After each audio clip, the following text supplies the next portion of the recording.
റളിയല്ലാഹു ആരോപിക്കുന്ന ഒന്നാമത്തെ ആരോപണം അലി റളിയല്ലാഹു അൻഹു ആളുകളെ ഹാക്കിമായി നിയമിച്ചു എന്നുള്ളതാണ്. അപ്പോൾ ഫഇന്നി അഖറഉ അലൈക്കും ഫീ കിതാബില്ലാഹി, അല്ലാഹുവിൻ്റെ കിതാബിൽ ഒരു ആയത്തിനാണ് നിങ്ങൾക്ക് ഓതിത്തരാം. യാ അയ്യുഹല്ലദീന ആമനു ലാ തഖ്തുലുസ് സൈദ വഅൻതും ഹുറുൻ വമൻ ഖതലഹു മിൻകും മുതഅമ്മിദൻ ഫജസാഉൻ മിസ്ലു മാ ഖതല മിനൻ നഅം യഹ്കുമു ബിഹി ദവാ അദ്ലിൻ മിൻകും.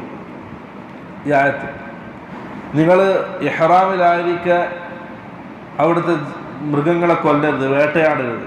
പ്രാവ്, മുയൽ, മാന് അങ്ങനത്തെ മൃഗങ്ങളെ നിങ്ങൾ വേട്ടയാടരുത് ഇഹ്റാമിലായിരിക്കെ.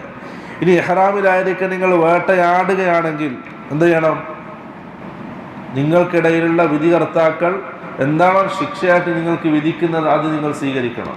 ഇവിടെ അല്ലാഹു സുബ്ഹാനഹു വ തആല ആ വേട്ടയാടുകൾക്ക് ശിക്ഷ വിധിക്കാൻ